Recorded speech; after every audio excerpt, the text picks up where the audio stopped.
You also are providing basically help for people to set up entities, LLCs, trusts, etc. Can you let us know about that too?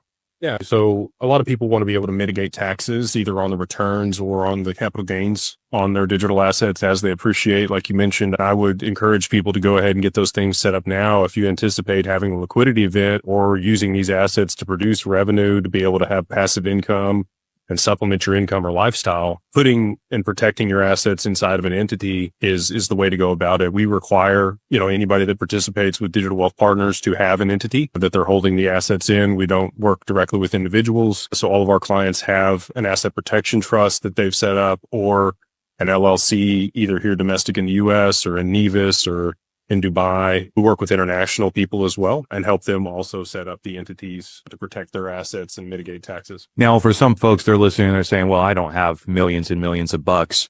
And, you got to have your minimums to keep the lights on at your operation. And so what folks need to remember, though, is how quickly this price appreciation could happen for XRP and other digital assets that we own.